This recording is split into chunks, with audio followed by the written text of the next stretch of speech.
Dior брэнд Lady Di Joy цүнхний тансаг байдлыг ийхүү дийлгэн харуулж байна.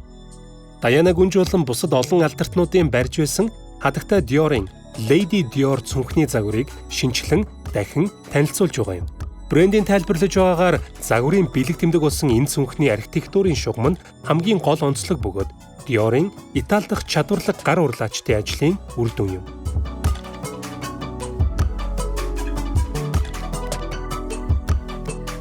Өндөр ур чадвартай гар урлаачид тугалын арсыг сонгоод дараа нь өөр оруулга бүхий хэсгүүд болгон маш нямбай хайчилдаг.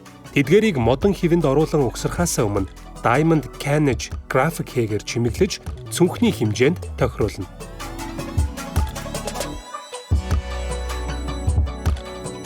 Харин эцэст нь оосор, аксессуар болон цүнхний шигтгэ болсон чарм нь тансаг зэрэглийн цүнхийг бүрэн бүтэн болгодог юм.